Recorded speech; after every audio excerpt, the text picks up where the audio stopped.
Hello students, how are you? So this is Suchita Jain. I give you the summary in very simple and easy language so that you can understand it very well, and you just have to summarize that thing and then you can crack your 10 board exams. So let's start with the first chapter. The name of this chapter is A Letter to God. So what exactly in this chapter is, there is a farmer called Lencho who has written a letter to God. Why is he writing the letter? He was harvesting the crops and those crops got ruined. So he was asking for 100 pesos from God. So he wrote a letter. So now the question that arises in our mind is, does God send him the money? Does Lencho letter reach God? So I hope it's a surprise for you. So let's begin with the story so that we can understand what exactly happened with Lencho, right?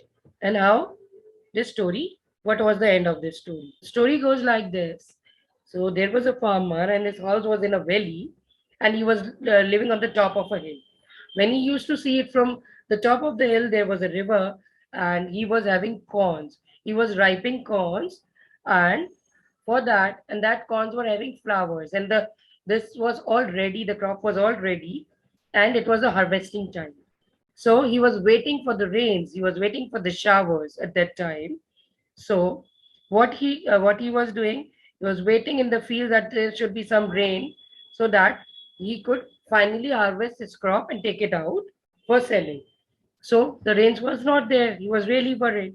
Every time he used to see on the sky and he wished that there could be rains. Right?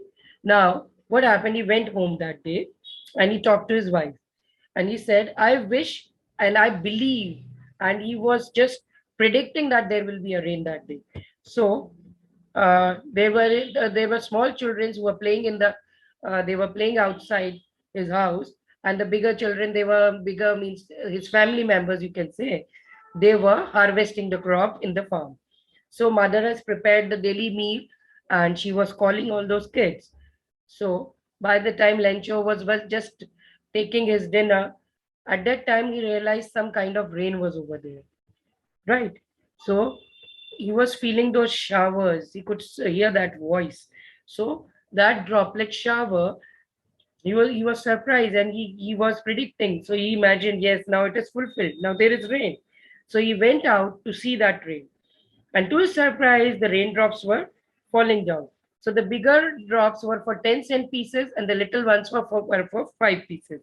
Right? Now he was satisfied. He was all calm. He could see the entire raindrops on the entire farm and on the corn flowers and the corn that harvest. Everywhere there was rain droplets. But suddenly, to his surprise, there were hailstones. Suddenly the hailstones started begin to fall. So those hailstones were looking like silver coins. He gave the adjective as silver coins and the frozen pearls. Now, what happened? Suddenly, those hailstones were so big, and it was so fast that his entire crops got ruined. So he was again sad. At the one spot, he was getting rain, and the other spot, there was like big hailstones. So it really destroyed his crops. So now he was again sad.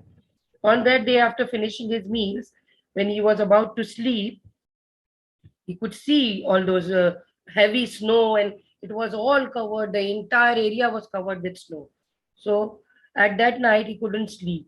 So what thought came to his mind? He said that night was a sorrowful one. He was thinking that all our work for nothing. There's no one who can help us. We all go hungry this year. So he was feeling that if they will all go hungry this year, and he was full of sorrow. That night he couldn't sleep. He thought if the harvest would not be there, what they will eat, what he will feed to his family. They will go hungry. So that night and the very next night on Sunday, he went to the post office. What he did, the first action, he wrote a letter. Although he was all busy in farming. He was very good in farming. He's not very good in studies. He didn't knew much about the study, read and write. Right. Then also on that day he wrote a letter, and he next day he took it to the town and he placed it into the mail. It was nothing less than a letter to a god. What whom he write a letter? He wrote a letter to the god. Now what he wrote: if you don't help me, my family and I will go hungry this year. I need 100 pesos in order to sow my fields again and to live until the crop comes because the hail stopped. Now, what does this mean? He wrote a letter to God signifying that this year, if I will not have money in order to ripe my crop again, I will go hungry. How will I feed my family? So he was all worried for that. For that, he wrote a letter, he put it into the envelope, and then he dropped it into the drop box, into the mailbox, right? Now, the postman who picked it up, he read that letter. The postman who was working in that post office, he took that letter and he read the letter. And when he read the letter, he was making fun out of it. He was laughing. He took that letter to the postmaster of that particular post office.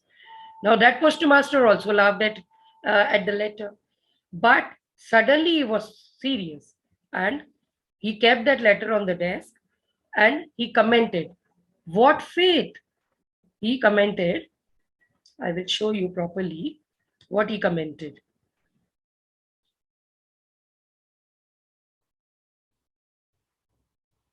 Okay. So what he commented? What faith? I wish I had a faith of the man who wrote this letter, starting up a correspondence with God.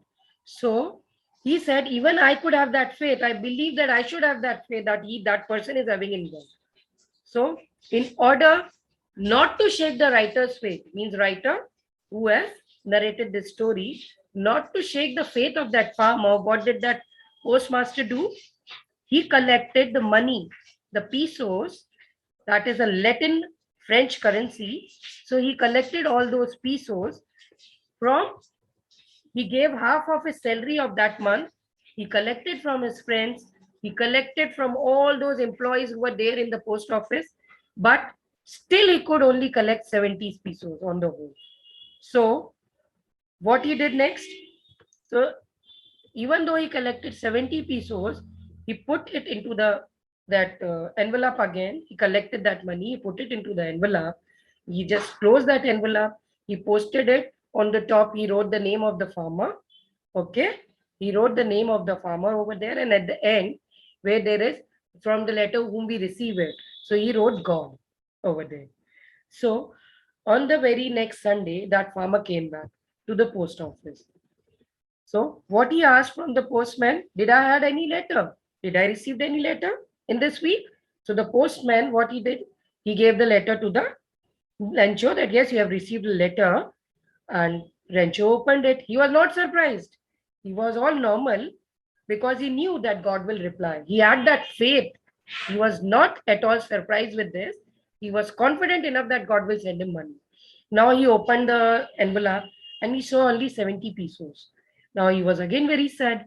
Now what happened? Now he was not means happy. He wanted that he should get the entire money and God cannot discourage him or nor can that God avoid what a person has asked from him, what his believer has asked from it, right?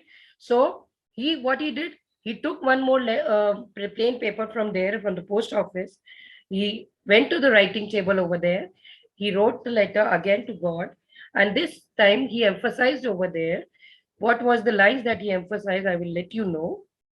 He said he was tired, and the expressions on his face was really means sad kind of faces and sometimes of grudge you can say on his face. Why? Because God has not sent him the full amount of money what he asked to the God. So he wrote a letter saying, God, of the money that I asked, God, of the money that I asked for, only 70 pesos reached me. I asked for how much? 100 pesos. Send me the rest since I need it very much. But don't send it to me through the mail because the post office employees are a bunch of crooks. Lencho. At the end, he wrote Lencho. So what he said to God, God, this time don't post it in a letter and don't send it to the post office because those people are crooks and they can take my money. Maybe this time also they have taken it. So you send me in some other way. In any other way to my house, you send the rest of the money because I need it very much and I have to feed my family and I have to grow the crop all over again. So he wrote that letter to Lencho. So now what could you understand from this? What could you summarize? What is the moral of the story? The moral is that even though everybody is ready to help, but nobody is ready to believe. Lencho had the faith in God. So he received that money. But still, he is not fully with that faith because he is feeling that God has not sent him the enough money. He has not received the enough money. See, the other person was having the helping hand to him. He felt something kind of, we could say, means very much, the other person, that postmaster, he was trying to convince, he was trying to, that he should not lose that faith, that farmer should not lose that faith, Lencho should not lose the faith in God. So he tried to fulfill all his desire, his wish, so that he can feed up his family. But still, that Lencho means the greed is not finished. That is what the thing is. The greed is still there. He's more deserving, even though somebody is trying to help and he's not happy. And that is the scenario in today's world also. Am I right? So the moral is, whatever you have and whatever you get, you should be happy from that. You should not ask for more. That is the moral of the story.